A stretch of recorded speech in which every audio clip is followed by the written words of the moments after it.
안녕하세요. 저는 지방에서 남편과 함께 제과점을 운영하고 있는 40대입니다. 우리 제과점은 그 지역에서는 꽤 알려진 편입니다. 맛집으로 소문이 나서 평일 주말 할 것 없이 손님들이 많이 찾아오세요. 참 감사한 일이죠. 빵 종류는 다양하지만 우리 집에서 최고 잘 나가는 빵은 단연 생크림 단팥빵이고요. 주문 판매만 하는 특별 케이크도 하루 평균 30개 이상 나갑니다. 전 삼시세끼 빵만 먹어도 여전히 질리지 않을 만큼 어려서부터 밥보다 빵을 좋아했습니다. 울다가도 입에 빵만 물려주면 울음을 그칠 정도였답니다. 그래서 별명도 빵순이었어요. 다른 애들이 학교 앞 분식집에 가서 떡볶이와 순대를 먹을 때 전 동네 제과점을 순례하면서 어디가 단팥빵이 제일 맛있는지, 어디 크림빵이 부드러운지 저만의 빵 순례 지도를 만들 정도였답니다. 그래서 원 없이 빵을 만들어 먹으려고 대학도 베이커리 학과를 갔습니다. 어릴 때는 그 소원 하나만 이루면 삶이 다 행복해질 것 같았죠. 그 소원을 이룬 지금, 전 과연 얼마나 행복해졌는지 가끔 지난 시절을 돌아볼 때가 있어요. 하지만 인생은 언제나 원하는 대로 되지 않았습니다. 인생이 뜻대로 되지 않아서 삶의 바닥을 경험하게 될 때, 우린 어떻게 살아내야 할까요? 그런 생각을 할 때마다 전 생각조차 하기 싫은 삶의 바닥에서 벗어나려고 몸부림쳤던 제 동서를 떠올리게 됩니다. 동서와 저는 고등학교 3년 내내 같은 반이었습니다. 제 이름은 김재희였고 동서는 김희재였는데 제희 거꾸로 하면 희재였죠. 하지만 고1 때까진 같은 반인 줄도 몰랐어요. 그만큼 희재는 있는 듯 없는 듯 조용한 학생이었습니다. 반면에 저는 다소 소란스럽고 활달하면서 친구들을 몰고 다니는 스타일이었고요. 반대항 행사가 있을 때면 항상 앞장서서 일을 해야 직성이 풀릴 정도였죠. 별명은 빵순이었고 친구들이 붙여준 제 호는 오지라퍼였습니다. 고2 때 제주도로 수학여행을 갔었는데 그때 한라산 등반을 하게 되었습니다. 날씨가 오락가락해서 체육 선생님은 등반을 원하는 사람만 올라가라고 하셨죠. 거기까지 가서 한라산 구경을 안 한다는 건 있을 수 없다고 생각한 저는 친구들을 끌고 올라갔습니다. 한라산은 1900m 이상으로 높은 산인데도 의외로 완만하다는 느낌이 들었어요. 특히 가을 한라산은 참 오묘했습니다. 산 아래로는 단풍이 울긋불긋 물들어 있고 산 중간에는 바람 속에 물안개가 몰려다니면서 찬 기운이 살짝 한기를 느끼게 했죠. 그런데 산 정상에 가까워지자 갑자기 햇살이 번지면서 호수같이 잔잔한 백록담 물살이 눈부시게 반짝이기 시작하는 겁니다. 자연의 위대함 앞에서 숨죽이게 되더군요. 그렇게 호연지기를 한껏 누리고 하산하는 길에 갑자기 비명소리가 들렸어요. 다들 깜짝 놀라 달려가 보니 희재가 돌부리에 걸려 넘어지면서 일어서지 못하고 아파하고 있는 겁니다. 아마 발목이 살짝 삔 것 같았어요. 결국 반장이었던 제가 희재를 부축해서 산을 내려갔습니다. 그 일이 희재와 친하게 된 계기였어요. 그제야 희재와 고1 때도 같은 반이었다는 걸 알게 되었죠. 그리고 우린 이름을 거꾸로 하면 서로의 이름이 된다는 사실에 새삼 신기했고요. 그 나이 때는 소소하고 작은 공통점에도 뭔가 대단한 인연이 된 것 같잖아요. 엄마는 제가 너무 나대면서 요란을 떠니까 제발 차분한 친구를 좀 사귀라고 하셨는데 차분하고 조용하지만 자기 할 말은 다 하는 희재가 참 신기했습니다. 전 말 많고 요란한데 정작 실속 없다는 소리를 많이 들었거든요. 희재 같은 애가 옆에 있으면 저도 좀 차분해질 것 같았어요. 하지만 희재는 화끈하고 밝은 성격의 저를 더 부러워했습니다. 서로 부족한 점이 달라서 서로를 채워줄 수 있으니까 친구 궁합도 좋을 것 같았어요. 우린 크게 싸운 적도 없었죠. 제가 일을 벌이면 희재가 수습하고, 희재가 힘들어하는 일은 제가 마무리하는 식으로 배려하고 양보하면서 절친이 되었습니다. 수업을 마치면 학원도 같이 등록해서 들었고, 숙제며 과제도 항상 같이 했습니다. 우린 고3 때도 같은 반이 되었습니다. 3년 내내 같은 반이 된 건 유일하게 우리 둘뿐이었어요. 정말 무슨 운명인가 싶을 정도였습니다. 고3 시절은 공부를 잘하는 애도 못하는 애도 다 힘들고 버거운 시간이잖아요. 그럴 때 마음 맞는 친구가 옆에 있다는 사실만으로도 많은 위로가 되고 힘이 되었습니다. 희재도 그렇다고 하더군요. 저와 다른 반이 되면 어쩌나 며칠 불안하고 걱정을 했대요. 무교인데도 동네 교회에 가서 기도도 했다는 겁니다. 그만큼 저를 소중하고 믿을 수 있는 친구로 생각하는 것 같아서 마음이 참 뭉클해졌습니다. 우리 평생 우정 변하면 안 된다. 전 우정이 사랑보다 한 차원 높은 가치라고 항상 생각했어요. 그냥 제 생각이 그랬답니다. 희재에게도 제 가치를 막 설파하면서 강조했죠. 평생 변하지 않는 건 없어. 조용한 듯 실속파인 희재다운 대답이었습니다. 그러니까 우리가 안 변한다는 걸 보여주면 되잖아. 그게 아니라 안 변하게 서로 노력하면 되는 거지. 내 말이 그 말이라니까. 제 목소리가 조금 커질라 치면 희재는 말없이 제 팔짱을 쓱 끼고는 살짝 미소를 지으면서 빵 먹으러 가자고 합니다. 변하지 않는 우정을 외치는 제 입을 막는 유일한 방법이 빵이라는 걸 알기 때문이죠. 그렇게 우린 고단한 고3 시절도 서로 의지하면서 잘 버텼습니다. 사실 우리 부모님은 연로하셔서 고3인 딸 자식을 어떻게 케어해야 하는지 잘 모르셨어요. 부모님이 결혼하시고 어머니 40에 절 낳으셨대요. 저는 그야말로 늦둥이 딸이었습니다. 제 위로 오빠가 있었는데 불의의 사고로 죽고 내내 오빠를 그리워하며 사시다가 어느 날 선물처럼 절 가지셨대요. 부모님은 정말 절 애지중지 키우셨답니다. 제가 성격 좋고 오지랖 넓은 것은 다 부모님을 닮아서 그래요. 아버지는 호탕하게 성격 좋으시고 엄마가 동네방네 참견하고 다니시는 오지랖 대마왕이셨거든요. 부모님은 단 한 번도 공부 열심히 하라는 말을 하신 적이 없습니다.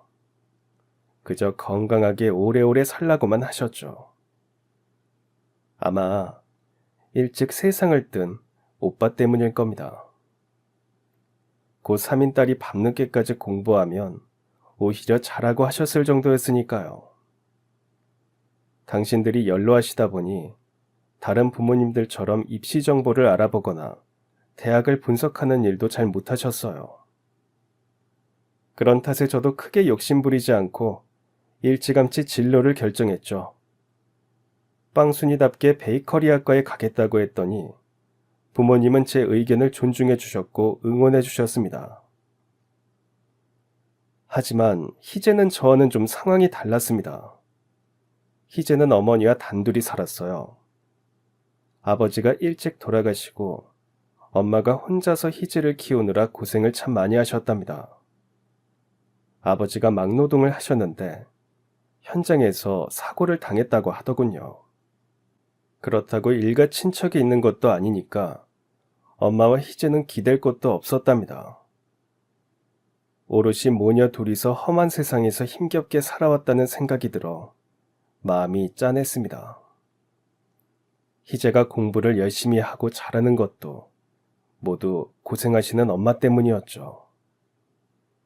자신이 성공해서 꼭 엄마를 호강시켜 드릴 거라고 말했습니다. 희재는 장학금을 받으려고 대학을 낮춰서 진학했어요. 엄마가 학비 걱정하실까봐 알아서 그렇게 결정했지만 희재 엄마는 가슴 아파하셨죠. 더 좋은 대학에 갈 수 있는데도 형편 때문에 그렇게 하지 못한 딸에게 무척 미안해하셨습니다.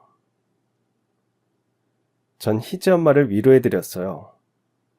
부모님은 항상 자식을 위해서 많은 것을 희생하시면서 자식이 부모님을 위해서 아주 조금 희생하면 그렇게 미안해하십니다.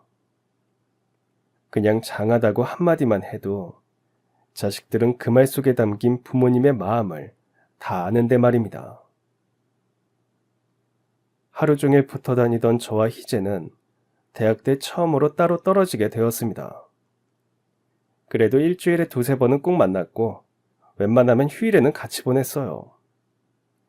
만약 우리가 남녀로 만났다면 영락없이 연인이 되었을 거라고 할 정도로 붙어 있었습니다. 다른 애들이 미팅이나 소개팅 다닐 때 우린 함께 영화를 보고 산책을 하면서 우정을 돈독하게 쌓아갔죠. 더 쌓을 우정이 차고 넘칠 정도로 아주 높게 쌓자고 다짐하면서 말입니다.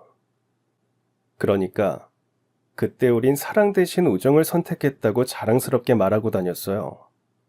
심지어 누가 먼저 배신 때리면 죽는다고 할 정도로 서로에게 진심이었고 서로를 친자매 이상으로 아끼며 좋아했습니다. 하지만 희재가 대학 들어가고 얼마 되지 않아 희재 어머니가 갑자기 돌아가시게 되었습니다. 오래전부터 심근경색을 앓으셨다고 들었는데 그게 원인이었다고 했습니다. 평소 약을 잘 드셨고 나름 관리도 잘했기에 엄마의 갑작스런 죽음 앞에서 희재는 무너졌습니다. 전 3일 내내 희재 곁을 지키면서 장례식에 오는 손님들을 맞았어요. 희재 소식을 들은 우리 엄마도 오셔서 일손을 거두셨죠. 엄마 발인을 마치고 희재는 며칠 집에 틀어박혀서 울기만 했습니다. 갑자기 고아가 돼버린 그 마음을 제가 다 알 수는 없었지만 아무리 어른이 되어도 부모님이라는 언덕은 세상에서 가장 든든한 버팀목이었기에 그걸 잃어버린 희재는 당연 절망적일 거라고 생각했습니다. 전 희재가 너무 안쓰러워서 견딜 수가 없었어요. 죽을 쑤어 먹이려 해도 거부했고 바람이라도 쐬고 오자고 억지로 끌고 나가도 몇 걸음 가지도 못한 채 주저앉아 울기만 했습니다. 결국 엄마가 오셔서 희재를 안아주고 위로해 주었습니다. 희재는 우리 엄마 품에 안겨 참 많이 울었어요. 엄마 손에 이끌려 집에 와서 겨우 잠도 자고 밥도 먹었어요. 전 이번 기회에 희재와 함께 사는 건 어떠냐고 부모님께 의논을 했습니다. 부모님도 희재만 좋다면 그렇게 하라 하셨어요. 그렇게 희재는 우리 집으로 들어오게 되었고 부모님도 희재를 친딸처럼 아껴주셨어요. 학교는 달라도 매일 집에서 얼굴을 맞대고 살다 보니 가끔 친자매라고 착각할 때가 더 많았습니다. 그도 그럴 것이 부모님은 저와 희재를 똑같이 대하고 사랑해 주셨거든요. 워낙 사랑이 많으신 분들이지만 제가 특별하게 생각하는 친구니까 더욱 세심하게 신경 써 주셨습니다. 심지어 엄마와 희재가 시장에 가면 사람들이 모녀지간이 참 다정하다고 늘 부러워한다는 겁니다. 서로 분위기가 비슷하거든요. 저와 엄마가 시장에 갈 땐 그렇게 물어보는 사람들이 별로 없었는데 말입니다. 그런데 그런 말도 전 듣기 좋았습니다. 희재가 우리 가족의 일원이 되는 것 같아서 걱정도 내려놓게 되었고요. 전 대학을 졸업하고 꽤 유명한 제과점에 인턴으로 취직을 했습니다. 수백 대 1의 경쟁률을 뚫었다고 했습니다. 그 제과점은 사장님과 그 아들이 운영하고 있었는데 그 일대 빵순이와 빵돌이 사이에서는 반드시 가봐야 할 빵 순례지이기도 했죠. 서울이나 다른 지역에서도 아름아름 찾아오기도 했고요. 섬세하고 다정하신 사장님과 좀 무뚝뚝하지만 솜씨 좋은 아들의 손끝에서 다양한 빵들이 만들어져 나올 때 보기만 해도 가슴이 두근거렸어요. 혹시 빵 중에서 가장 맛있는 빵이 뭔지 아세요? 그건 방금 막 구워 나온 빵이랍니다. 김이 모락모락 올라오면서 고소하고 촉촉한 빵을 한 입 베어 물면 세상 모든 근심이 다 사라지는 느낌이 들죠.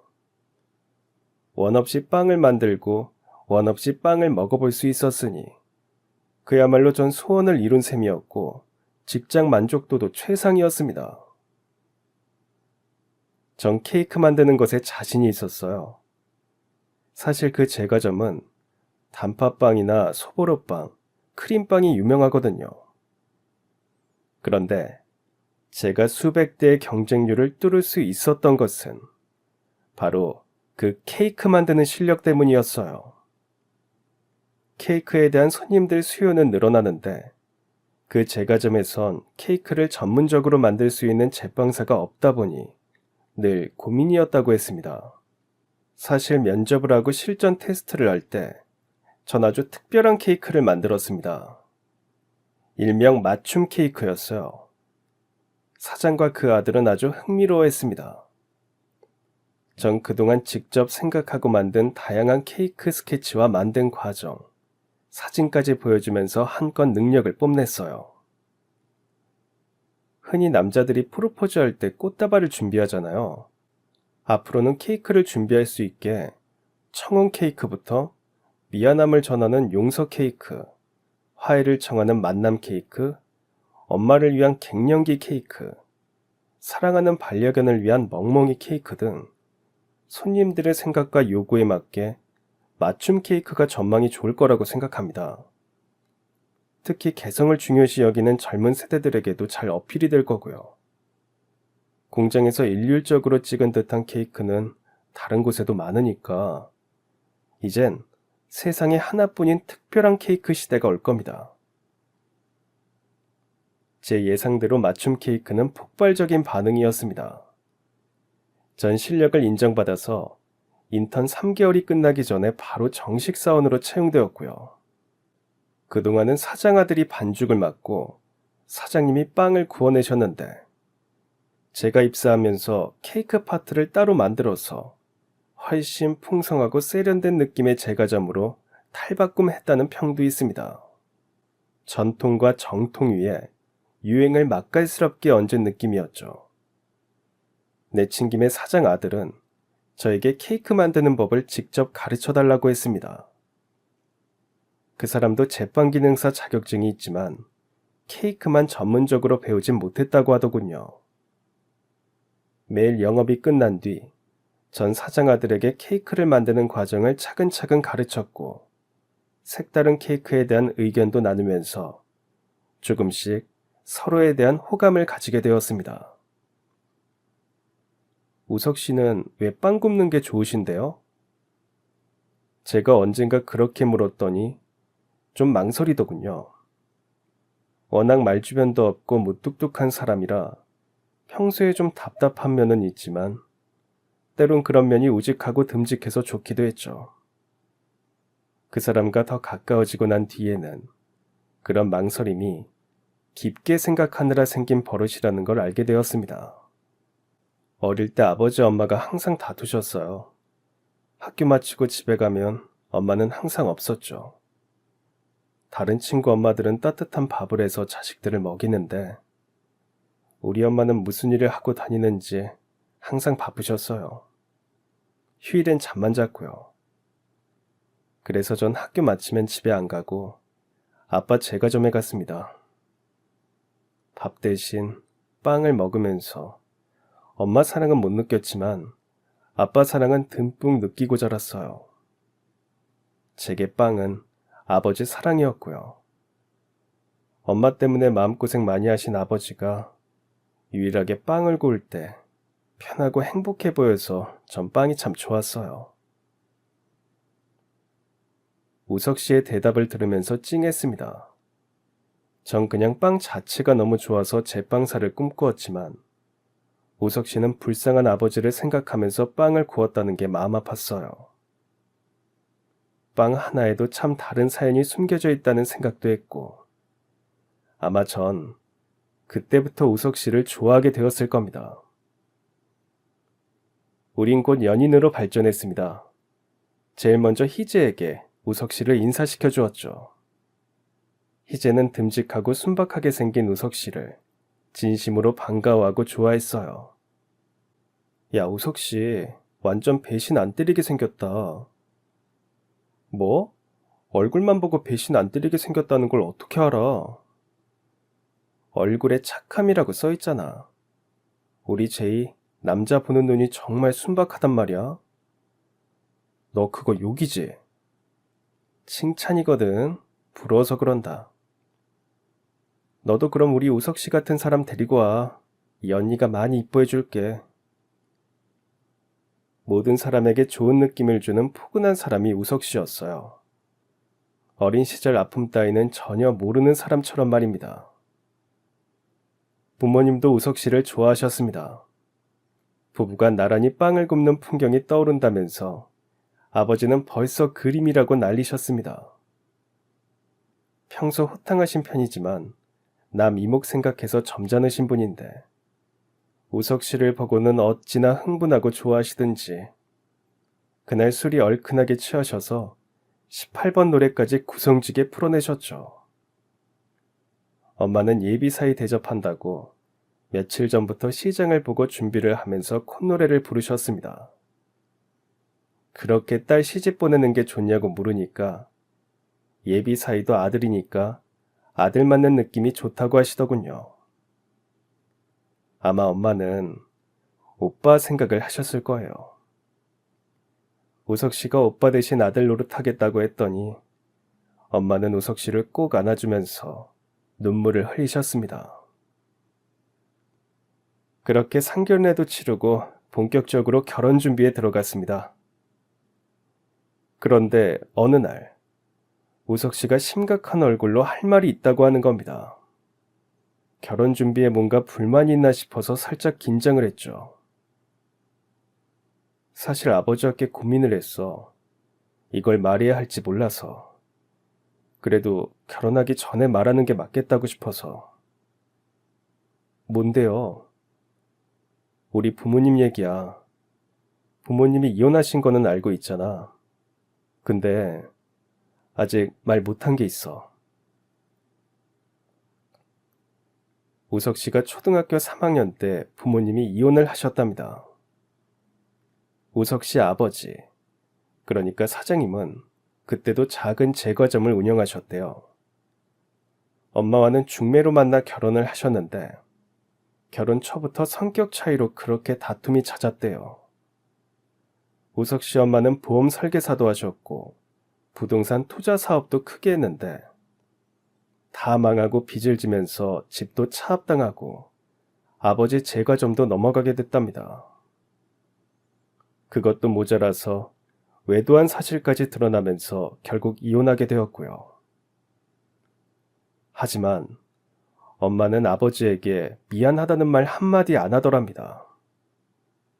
그땐 간통죄가 있던 시대라 아버지가 독하게 마음을 먹었다면 아마 엄마는 교도소에 갈 수도 있었대요. 하지만 자식들 생각해서 그냥 이혼을 했답니다. 엄마 빚까지 다 떠안는 조건으로 두 아들은 아버지가 친권과 양육권을 갖기로 합의를 했는데 갑자기 엄마가 우석 씨 동생을 데리고 사라졌대요. 동생은 자신이 키울 거니까 연락하지 말라는 쪽지만 남겼죠. 아버지는 동생을 찾아오려고 했지만 아직 이혼에 대해서 이해하기 어려운 어린 동생이 더 상처를 받을까 그만두었답니다. 동생이 좀 더 자라서 생각을 하게 되면 스스로 판단할 거라고 생각했대요. 그렇게 본의 아니게 우석 씨는 아버지를 따라가게 되었고 동생은 엄마를 따라가게 되었답니다. 하지만 그때 이후 엄마는 완전 소식을 끊어버렸대요. 이제는 남보다 더 남이 돼버렸어. 아마 거리에서 우연히 마주쳐도 못 알아볼 거야. 그럼 그때 이후로 한 번도 엄마나 동생은 본 적이 없어요? 동생은 본 적이 없어.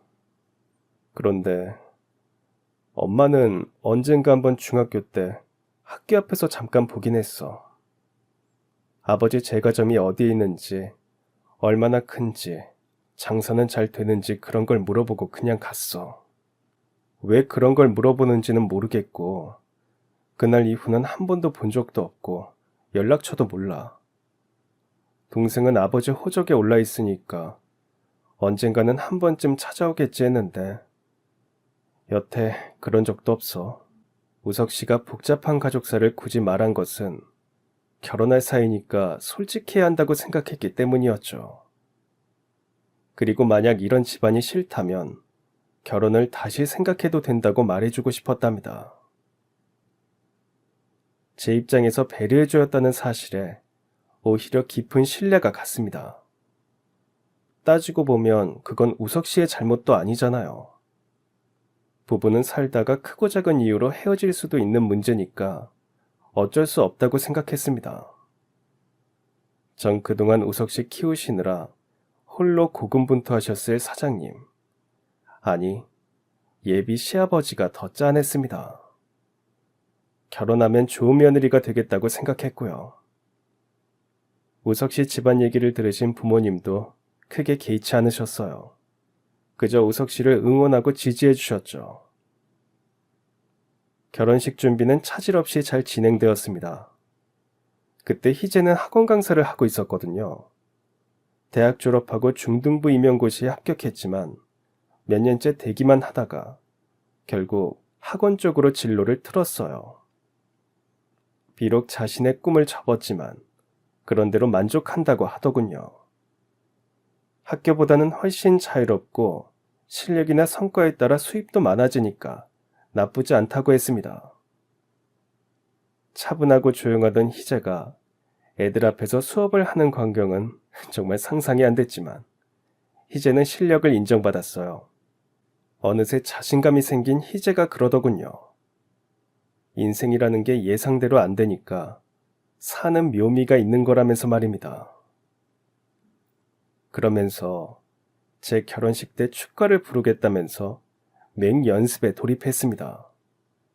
정말 상상도 못할 일이었어요. 되도록 눈에 띄지 않고 조용히 사는 게 최선이라고 하더니 희재의 그런 변화가 전 좋았어요. 적극적이고 긍정적으로 변한다는 건 삶의 원동력이 돼주니까요. 하지만 결혼식 전날 희재는 갑자기 맹장이 터져서 수술을 받게 되었습니다.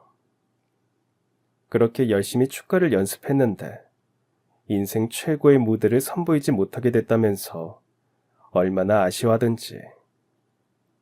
평생 한 번뿐인 절친의 결혼식에 못 가게 만든 이놈의 맹장을 완전 뿌리 뽑아버리겠다면서 온갖 너스레를 다 떨었어요.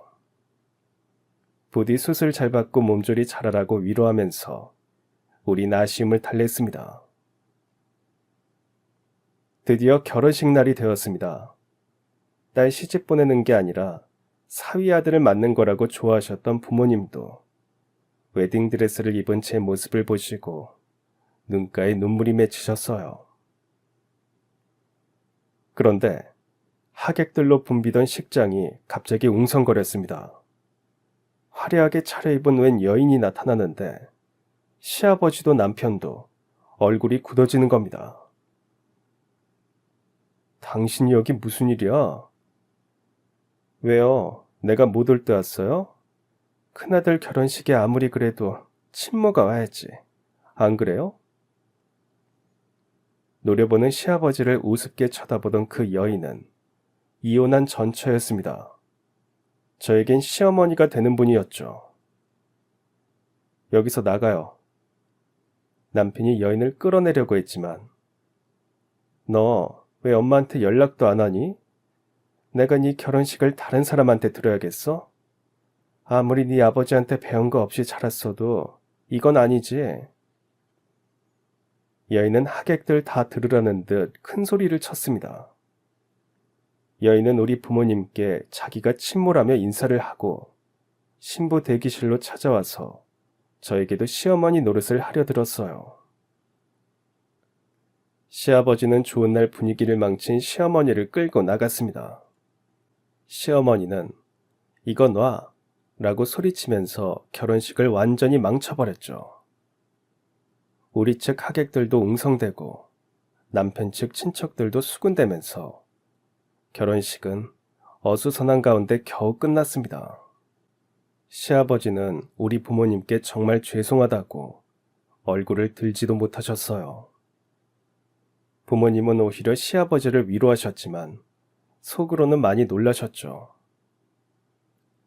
아무리 생각이 없어도 그렇지 자기 아들 결혼식에 와서 그렇게 망치는 엄마가 어딨냐. 에고, 니네 시아버지 속이 아닐 거야. 앞으로 네가 잘해드려. 어머니는 시아버지를 걱정하셨어요. 저도 말로만 듣다가 막상 시어머니를 만나고 보니 황당하면서도 화가 났습니다. 미안하다고 눈시울이 붉어지는 남편을 위로하다가 저도 눈물이 났어요. 그런 엄마 밑에서 얼마나 외로웠을까 생각하니 마음이 너무 아팠습니다. 평생 다른 사람에게 얼굴 붉히신 적 없던 시아버지는 그날 결혼한다고 알려준 사촌에게 화를 내셨고 친척들끼리도 서로 싸움이 일어나면서 그날 결혼식은 완전 엉망이 되었습니다. 정말 시어머니라는 사람은 남의 이목은 안중에도 없고 자기 기분 내키는 대로 하는 사람이었어요. 솔직히 꿈에서라도 안 보고 싶었습니다. 어쨌든 우여곡절 끝에 결혼식을 치렀고 신혼여행을 다녀왔습니다.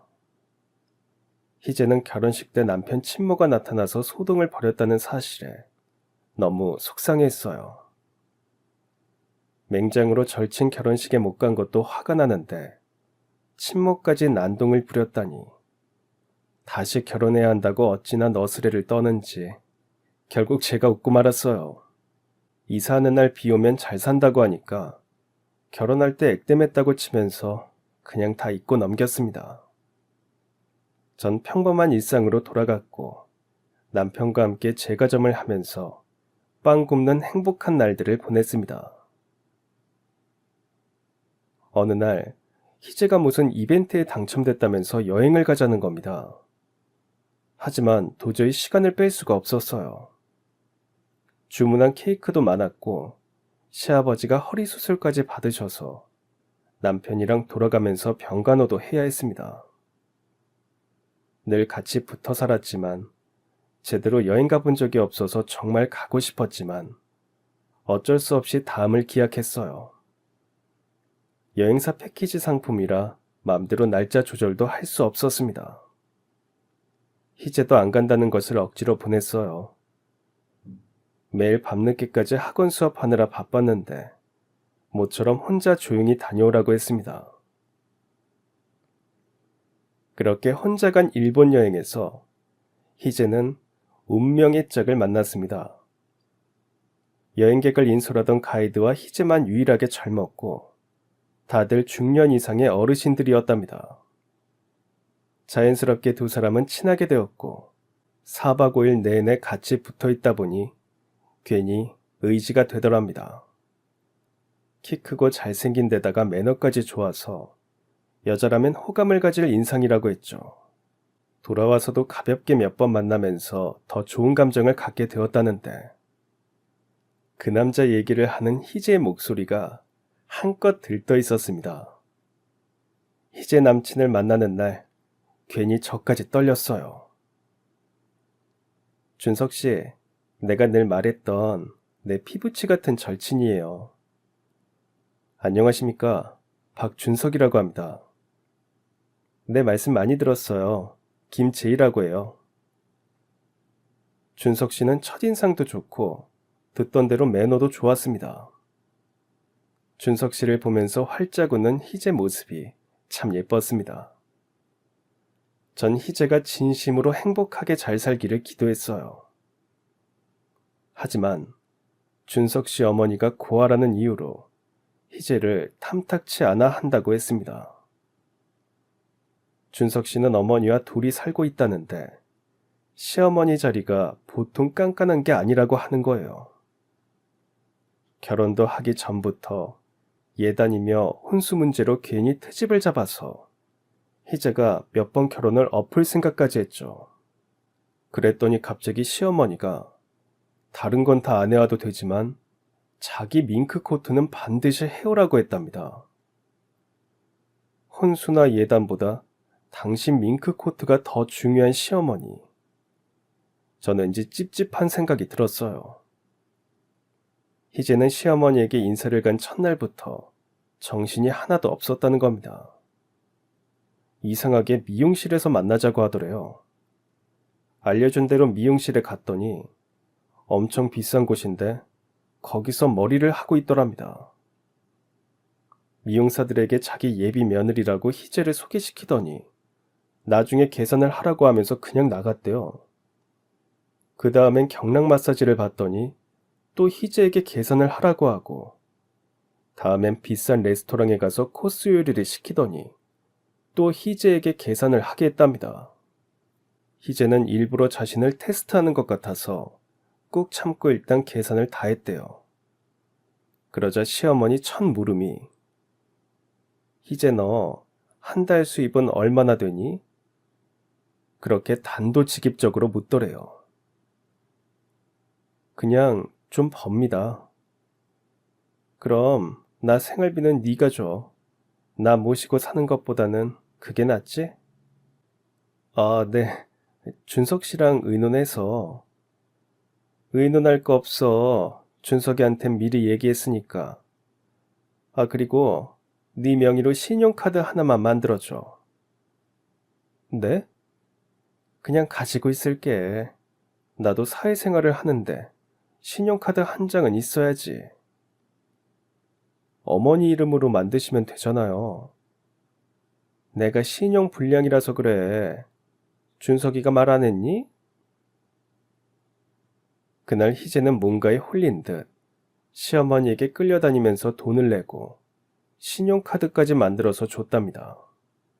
준석 씨 말이 자기 엄마는 단순해서 대충 비만 잘 맞추는 척하면 평생 편할 거라고 하더래요. 일일이 참견하고 시집살이 시키는 것보다는 그게 낫다 싶으면서도 한편으로는 너무 대놓고 돈을 요구하는 게 걸렸답니다. 고맙거나 미안해하지 않는 태도도 살짝 빈정이 상했고요. 희재가 고아라고 상견례도 생략했고 올 친척도 별로 없다면서 시어머니는 스몰 웨딩을 고집했대요.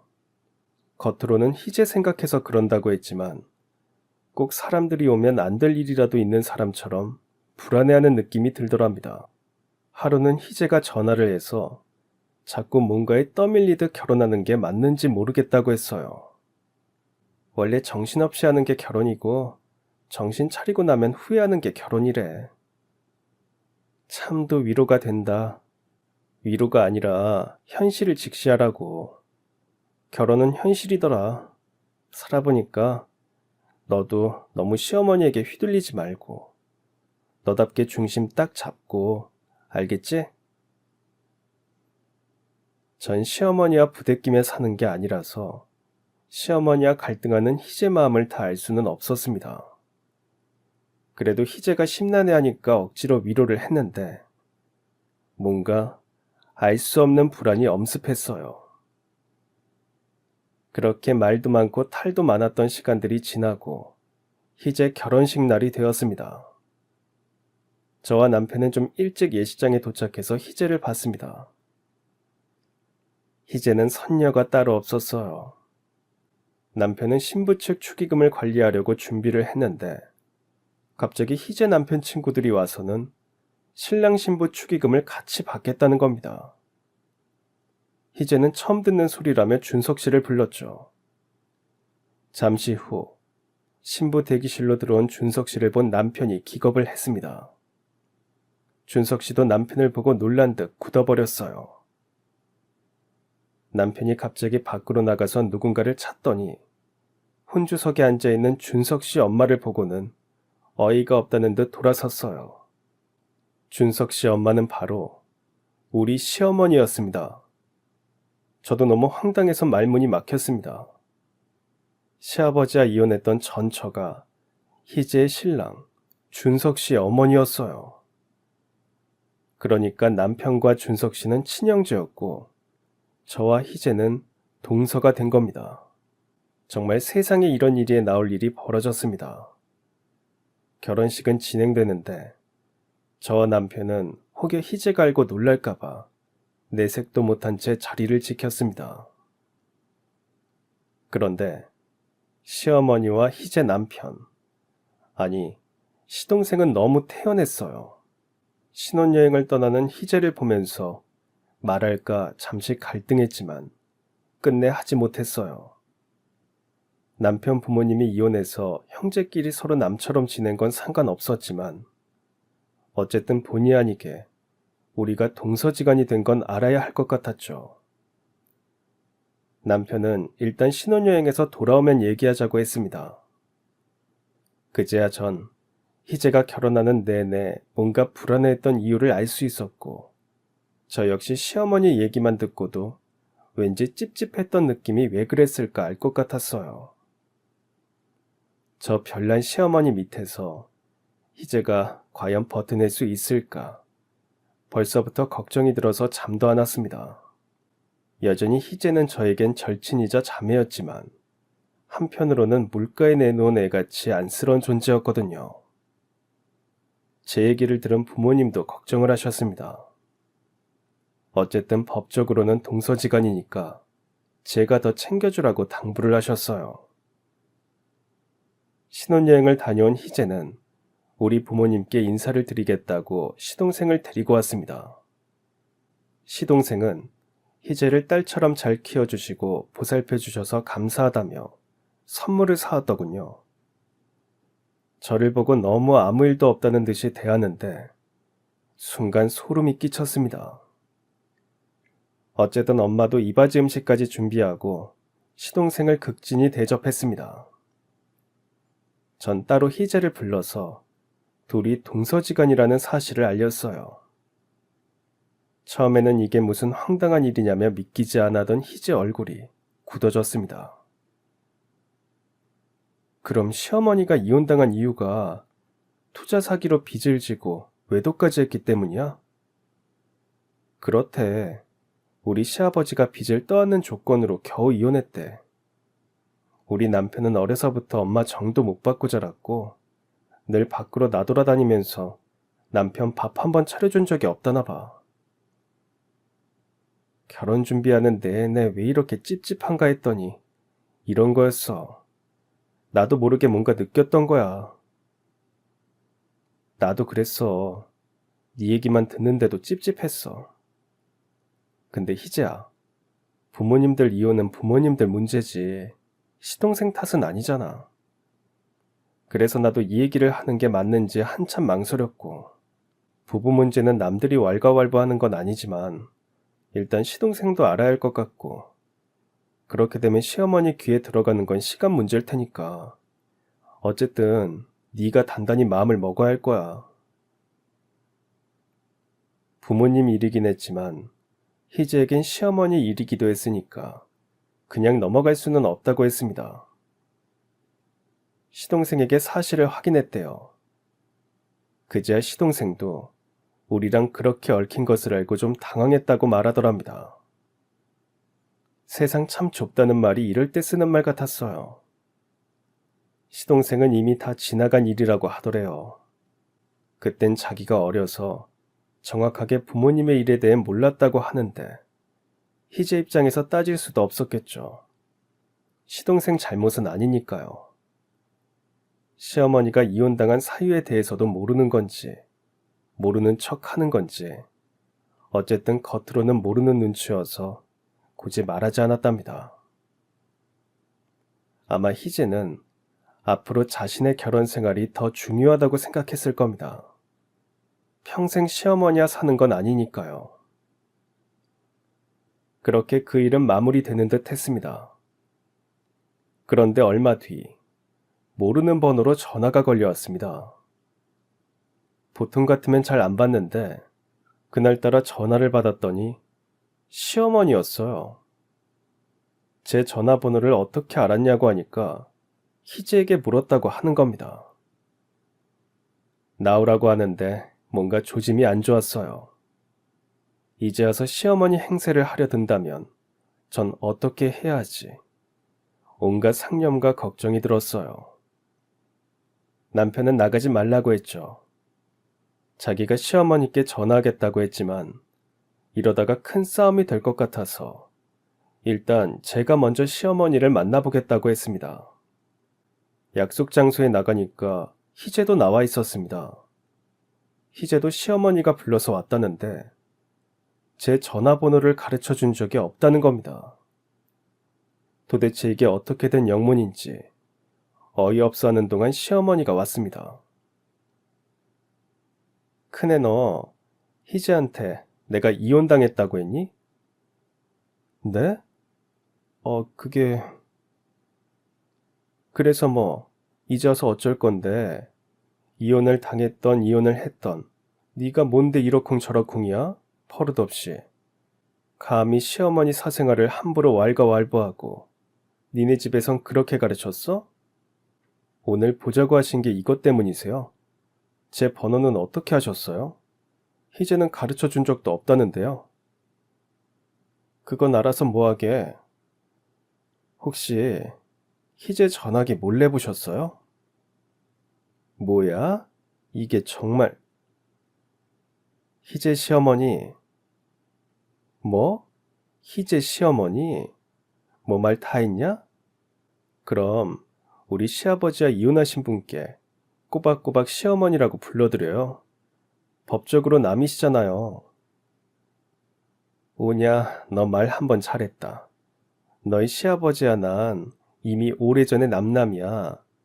그러니까 네 남편과 희재 남편도 남이고 괜히 법적으로 형제지간이니까 너희들도 동서지간 운운하지 마라. 그래서요. 동서지간 핑계대고 잘 지내지 말라고. 희재 너도 명심해라. 저런 집구석하고는 영 끊어. 앞으로 너희들 연락하다 들키면 가만 안 있을 거야. 정말 어처구니가 없었습니다. 저와 희재는 동서지간 이전에 친자매 같은 친구였습니다.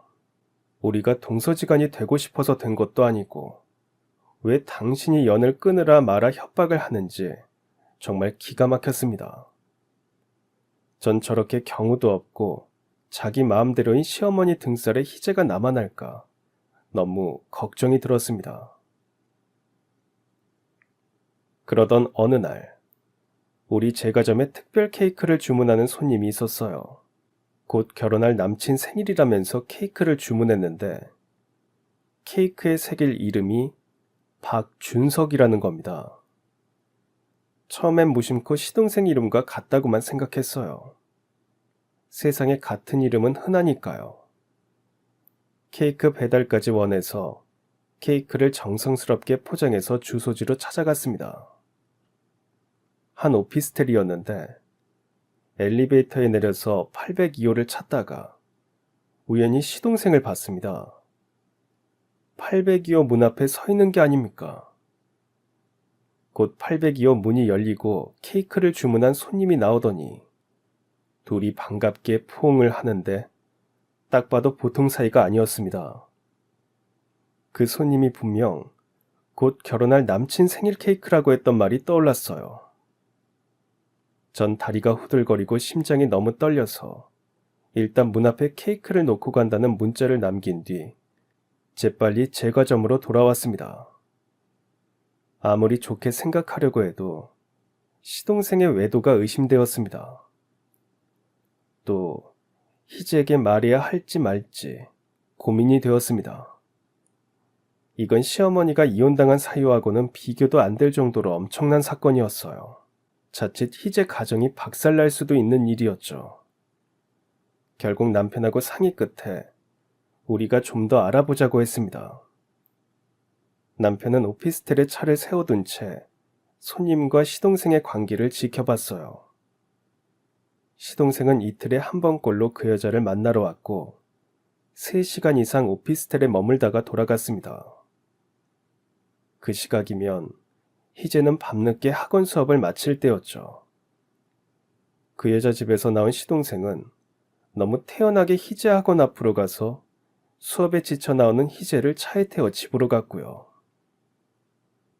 시동생의 이중 생활이 담긴 영상과 사진을 펼쳐놓고 저와 남편은 머리가 터질 정도로 고민을 했지만 결론은 희재에게 알려야 한다는 것이었죠. 다음날 전 희재를 찾아갔습니다. 오전 시간에는 수업이 없어서 희재를 밖으로 불러냈어요. 제가 말을 하는 것보다 그냥 영상과 사진부터 보여줬습니다. 그리고 그 손님이 케이크를 맞추러 온 일부터 전후 사정을 다 얘기했고요. 그제야 희재도 이상했던 일들의 퍼즐이 맞춰진다고 했어요. 항상 일찍 퇴근하는데 저녁 시간이면 전화기가 꺼져 있더랍니다. 물어보면 운동을 했다는데 정확하게 어디서 운동을 하는지 말은 안 하더래요. 그리고 희재가 학원 수업을 마칠 때면 같이 퇴근하자고 항상 오곤 했는데 차 안에서 나는 향수 냄새도 이상했고 한 번은 차 안에 여자 귀걸이가 떨어져 있기도 했대요. 이상해서 물어봤더니 자기도 모른다고 하더래요. 결국 저와 희재는 그 오피스텔을 덮쳤습니다. 그리고 시동생과 여자의 외도 현장을 촬영했고요. 우리의 기습에도 시동생은 전혀 놀라지도 않았고 어떤 변명도 안 해서 우리가 더 놀랄 지경이었어요. 마치 언젠가는 들킬 거라는 걸 예감한 듯 담담했고 이왕 이렇게 된 거 배째라는 식이었습니다. 형수님, 이거 너무한 거 아니에요? 제 뒷조사하고 미행하고 그러신 거예요? 준석 씨, 지금 그게 중요해요. 논점 흐리지 말고 외도한 사람이 왜 그렇게 당당해요? 그래서 뭐요? 간통죄도 없어졌는데 고소하시게요? 뭐예요? 제가 흥분하니까 오히려 희재가 말렸습니다. 말할 가치도 없어. 그냥 가자. 희재의 냉랭한 반응에 오히려 시동생이 발끈했어요. 뭐? 말할 가치도 없어? 넌 뭔데 그렇게 잘났냐? 여자라는 게 뻣뻣해가지고 나도 너 재미없어.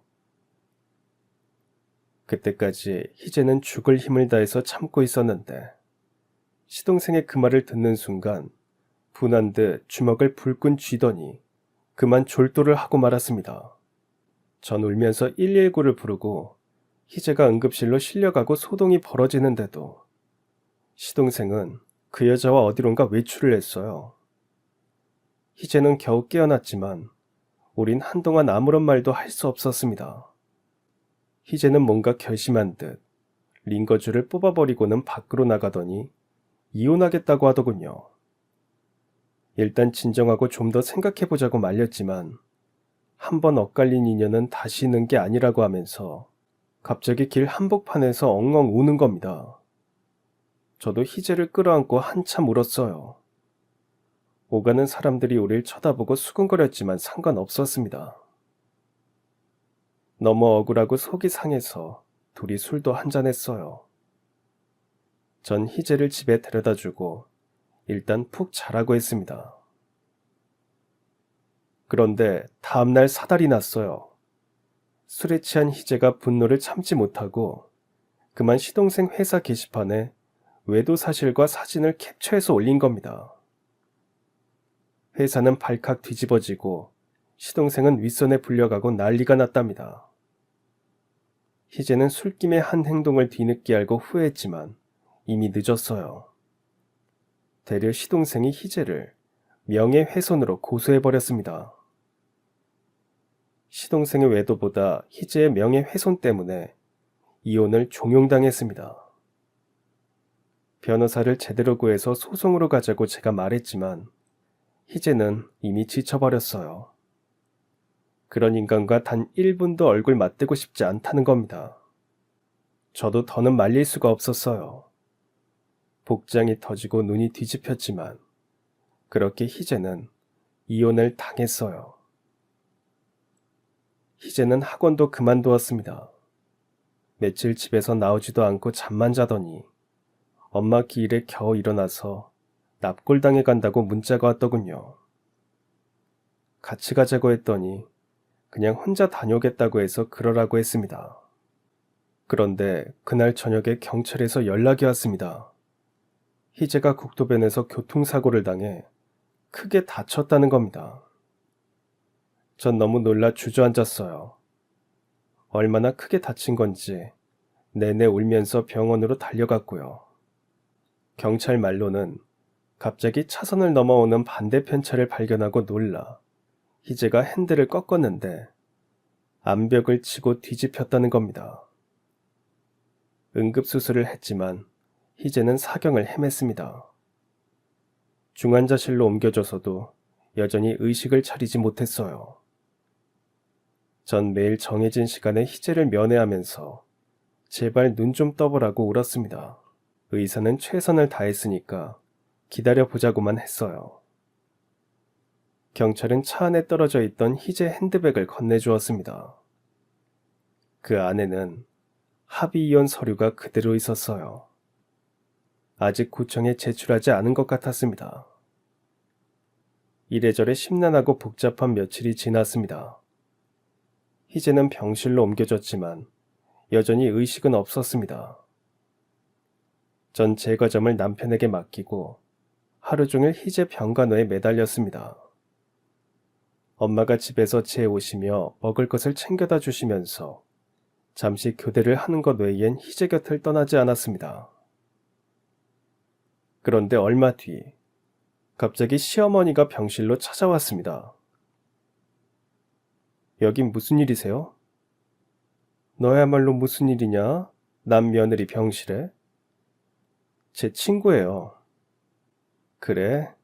시어머니는 남이라고 따박따박 대들면서 버릇없이 굴더니 친구 병간호는 참 진심이구나. 희재는 제 친자매나 마찬가지니까요. 착한 척 하지 말고 그냥 꺼져. 지금부터 여긴 내가 있을 거니까. 제가 뭘 믿고 희재를 맡겨요. 뭐야?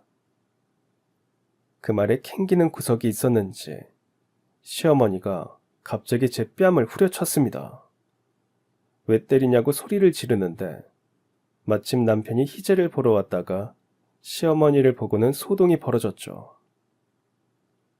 당신이 뭔데 내 아내를 때려요? 뭐야? 이놈이 눈에 뵈는 게 없나? 어미한테 당신이라니? 그러게요. 엄마 소리 들을 만큼 뭘 한 게 있다고 그러는지 모르겠네요. 결국 저와 남편은 병실에서 쫓겨났습니다. 자기 며느리니까 알아서 간호하겠다고 큰 소리를 쳤습니다. 다른 병실 사람들이 놀라서 구경 오고 간호사들이 주의를 주고 해서 일단 우린 병원을 나왔습니다. 하지만 갑자기 이혼한 며느리를 간호하겠다고 하는 것부터 수상했어요. 희재에게 무슨 짓을 하는 건 아닌지 걱정이 돼서 발길이 떨어지지 않았습니다. 간호사에게 희재가 깨어나면 꼭 좀 알려달라고 부탁한 뒤 돌아왔습니다. 그리고 며칠 뒤 희재가 깨어났다는 소식을 듣고 병실로 달려갔더니 시어머니가 잠깐 자리를 비운 듯 없었습니다. 전 아무래도 시어머니가 수상하다면서 그동안 있었던 일을 다 말했습니다. 제 말을 들으면서 희재는 뭔가 깊은 생각에 잠겼어요. 일단 알겠으니 돌아가 있으라고 하는 겁니다. 전 병실을 나오면서 마음이 너무 안 좋았어요. 아직 아픈 애한테 너무 충격적인 말만 한 것 같아서 죄책감이 들었지만 더 늦기 전에 잘못된 건 바로잡아야 한다고 생각했습니다. 그런데 그날 희재가 또 정신을 잃었다는 소식에 병원에 갔더니 시어머니와 시동생이 지키고 있어서 병실엔 들어갈 수가 없었습니다. 희재는 사경을 헤매는데 너무 태어난 듯 병실에서 TV를 보고 있는 둘의 모습에 아연실색했어요. 그로부터 일주일 뒤 희재는 간호사 전화기를 빌려서 제게 전화를 했습니다. 지금 당장 와달라고 했어요. 저와 남편이 부랴부랴 병실로 들어서는 순간 시어머니와 시동생이 경찰에 붙잡힌 채 끌려 나오는 게 아닙니까? 시어머니가 이건 알아 소리를 치고 시동생이 경찰과 실랑이를 벌이면서 난리가 났어요. 희재는 담담히 그들이 잡혀가는 것을 지켜봤습니다. 사실 얼마 전 희재가 깨어나던 날, 제 얘기를 듣고 큰 충격에 빠졌습니다. 반드시 그들의 전모를 밝혀내겠다며 저에게 부탁을 했어요. 그래서 전 병실에 몰카를 설치하고 녹음기를 숨겨두었습니다. 희재는 시어머니와 시동생의 만행을 알아내기 위해서 다시 정신을 잃은 척했고요. 물론 간호사나 의사에게는 제가 사정 얘기를 했습니다. 아무것도 모른 채 소식을 들은 시어머니와 시동생은 여지없이 그들의 계략을 드러냈죠. 그들의 대화 속에서 시어머니가 희재 앞으로 거액의 보험을 든 사실도 알 수 있었답니다.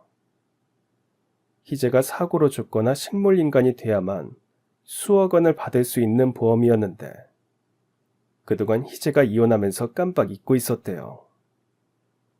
이대로 희재가 죽거나 식물인간으로만 산다면 남편인 시동생이 보험금을 수령할 수 있다고 했습니다. 그래서 시어머니는 이혼 서류 접수도 못하게 했고요. 물론 경찰 조사로 희재 사고는 우연히 일어난 일이었어요. 그것까지 시어머니와 시동생이 계획한 건 아니었습니다. 시어머니는 그저 매일 희재 옆에서 빨리 죽으라고 주문을 외우더랍니다.